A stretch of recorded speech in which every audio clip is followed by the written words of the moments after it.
اور اب news special میں بات کرتے ہیں آپ کی صحت سے متعلق۔ پاکستان میں موٹاپا وبائی صورت اختیار کر گیا ہے۔ طبی ماہرین کے مطابق ملک میں سالانہ 40 لاکھ افراد موٹاپے اور اس سے لاحق ہونے والی بیماریوں کے نتیجے میں ہلاک ہوتے ہیں۔ غذائی ماہرین کا کہنا ہے کہ فاسٹ فوڈ کی بجائے گھر کا کھانا کھا کر اور ورزش کو معمول بنا کر موٹاپے سے بچا جا سکتا ہے۔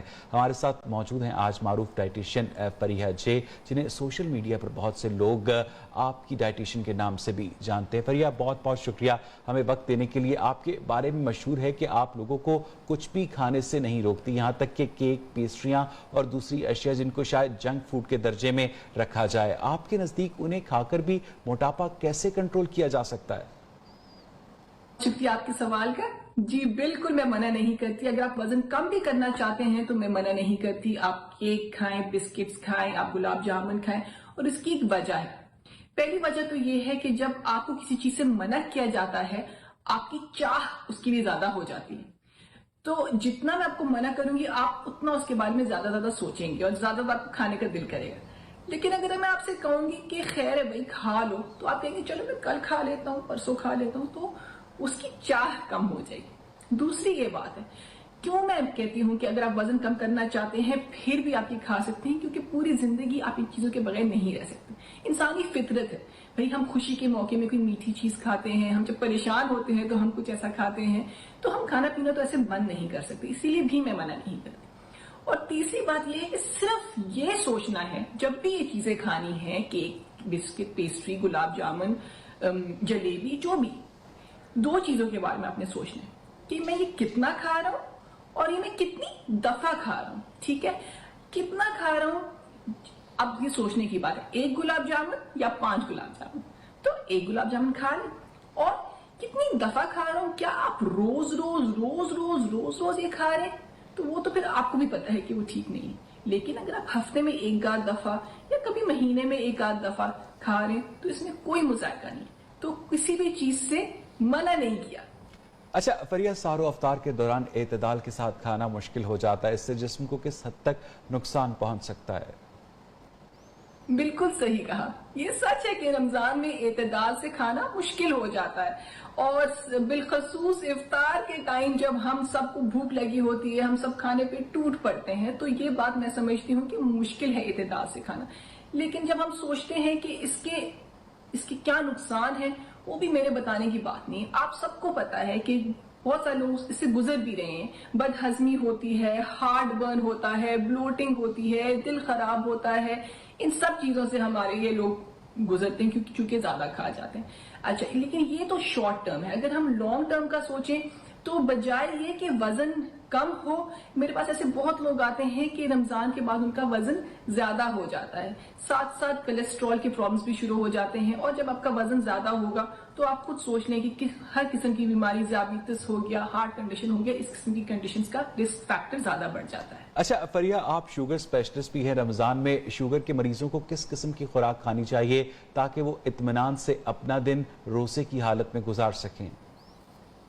جب ہم ذیابیطس کی بات کرتے ہیں تو سب سے پہلے تو ہمیں یہ سوچنا ہے کہ رمضان سے پہلے یا روزوں سے پہلے ڈاکٹر سے رجوع کریں۔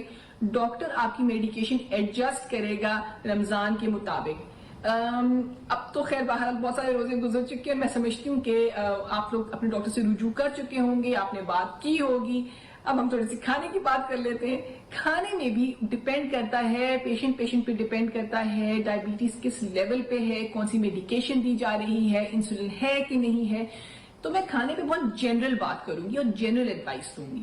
جب میں جنرل بات کرتی ہوں تو ہم کہتے ہیں کہ آپ سب کچھ کھائیں، ڈائبٹیز میں، ذیابیطس میں آپ سب کچھ کھائیں، لیکن اعتدال۔ obviously میٹھی چیزوں تو آپ نے نہ ہونے کے برابر کھانی ہے، بہت ہی کم مقدار میں، لیکن اور سب کچھ کھائیں، روٹی چاول بھی کھائیں، پھل سبزی بھی کھائیں، دال گوشت بھی کھائیں، دودھ دہی بھی لیں، لیکن تمام چیزوں کا خیال کریں کہ آپ نے کم لینی۔ سب سے بالخصوص جن چیزوں کا آپ نے خیال رکھنا ہے جس سے آپ کا شوگر لیول افیکٹ ہوگا، وہ آپ کا روٹی چاول ہے، وہ آپ کا پھل ہے، اور آپ کا دودھ اور دہی ہے۔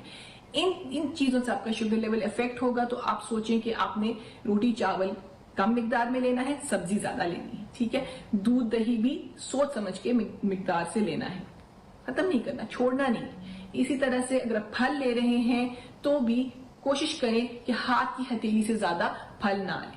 ہر چیز میں فائبر کے بارے میں سوچیں کہ آپ نے کتنا فائبر ڈالا ہے، کتنا ریشہ ہے آپ کے کھانے میں۔ क्या आपके फल छिलके के साथ खा रहे हैं? अगर नहीं खा रहे हैं तो छिलके के साथ खाएं। क्या आपकी रोटी चक्की आटे की बनी है? अगर नहीं है तो चक्की आटे वाली रोटी खाएं। तो ये कुछ ऐसी चीजें हैं जिनका आपने ख्याल करना है और एतदाल का इस्तेमाल करना। अच्छा फरिया, ब्लड प्रेशर के मरीजों के हवाले से बताइए कि उन्हें किन चीजों से परहेज करना चाहिए?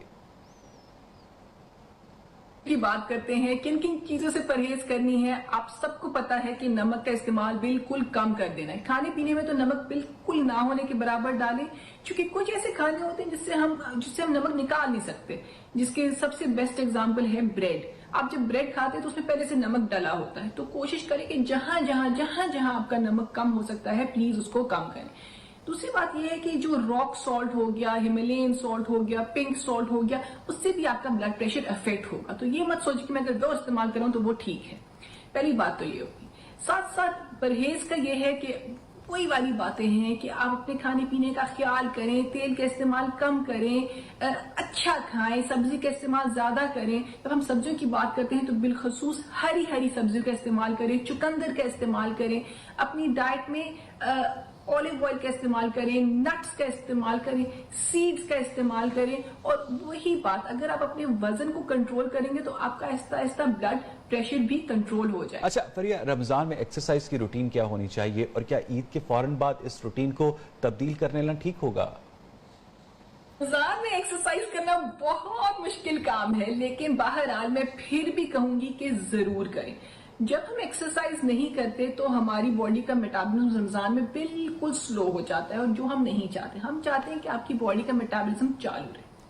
मैं ये नहीं कहूंगी कि आप बहुत ही सख्त किस्म की एक्सरसाइजेस करें, और ये रिकमेंडेड भी नहीं है, क्योंकि हम नहीं चाहते कि आपकी बॉडी स्ट्रेस में चली जाए। लेकिन बहरहाल हल्की फुल्की एक्सरसाइज जरूर होनी चाहिए, चाहे किसी किस्म की वॉक हो या फिर आप अपने मुताबिक, अपने लेवल के मुताबिक जितना आप समझते हैं आप कर सकते हैं, आप उतना करें, लेकिन इतना ज्यादा सख्त करने की जरूरत नहीं है। दूसरी बात यह है कि रमजान में थोड़ा सा ट्रिकी होता है कि हम किस वक्त एक्सरसाइज करें। तो पहली बात तो यह है कि अगर आप सहरी से पहले थोड़ी सी एक्सरसाइज करते हैं तो वो बेहतरीन टाइम है, लेकिन मैं समझ सकती हूँ कि बहुत मुश्किल टाइम होता है, उस वक्त किसी से एक्सरसाइज कहाँ होती है। लेकिन जो करता है, मैं जानती हूँ लोगों को जो करते हैं, तो बहुत जबरदस्त है। या फिर आप ऐसे कर सकते हैं कि आपको पता है कि आधे घंटे बाद इफ्तारी है, तो आप बिल्कुल आधे घंटे पहले एक्सरसाइज करें इफ्तारी की, और फिर चूंकि आपको पता हो कि आधे घंटे बाद मुझे हाइड्रेशन के लिए पानी मिलेगा, तो उस वक्त आप कर सकते हैं। खवातीन के लिए मुश्किल होगा क्योंकि वो किचन में होती है। तो फिर और तीसरा ये कि आप इफ्तार की 40 मिनट बाद, 50 मिनट बाद आप थोड़ी सी वॉक के लिए चले जाएं, चहलकदमी करें। तो हर बंदा अपने आप को देखे कि उसने कैसे एक्सरसाइज को एडजस्ट करना है रमजान में। अच्छा फरिया, बहुत से लोग जो घर से निकलते वक्त अफ्तार साथ ले जाते हैं, आपके ख्याल में वजन और सेहत को मद्देनजर रखते हुए उनका लंच बॉक्स किस तरह से बनाया जाना चाहिए? मर्द हजरात का सवाल आया, इसका जवाब भी औरतों को ही सुनना पड़ेगा, क्योंकि टिफिन तो औरतें ही बनाती हैं। तो सबसे पहली बात तो यह है कि जब आप अपने हस्बैंड्स के लिए, अपने मियाँ के लिए टिफिन तैयार कर रही हो, तो इफ्तार में कोशिश करें कि खजूर तो सुन्नत है, वो तो है ही है, लेकिन साथ में लोबिया चाट हो गया, चना चाट हो गया, और साथ में कोई दही से कोई चीज बना के उनको दे दे। तो ये उनकी इफ्तार होनी चाहिए। और उनका टिफिन खाने का, जिस तरह से आप रोजमर्रा का खाना खाते हैं, उनके टिफिन में उसी तरह से खाना दें इफ्तारी के बाद, रोजमर्रा का खाना। अब सवाल ये है कि टिफिन में क्या होना चाहिए। अब इसका जवाब ये कि आप रमजान के लिए भी इस्तेमाल कर सकते हैं और रमजान के बाद में भी।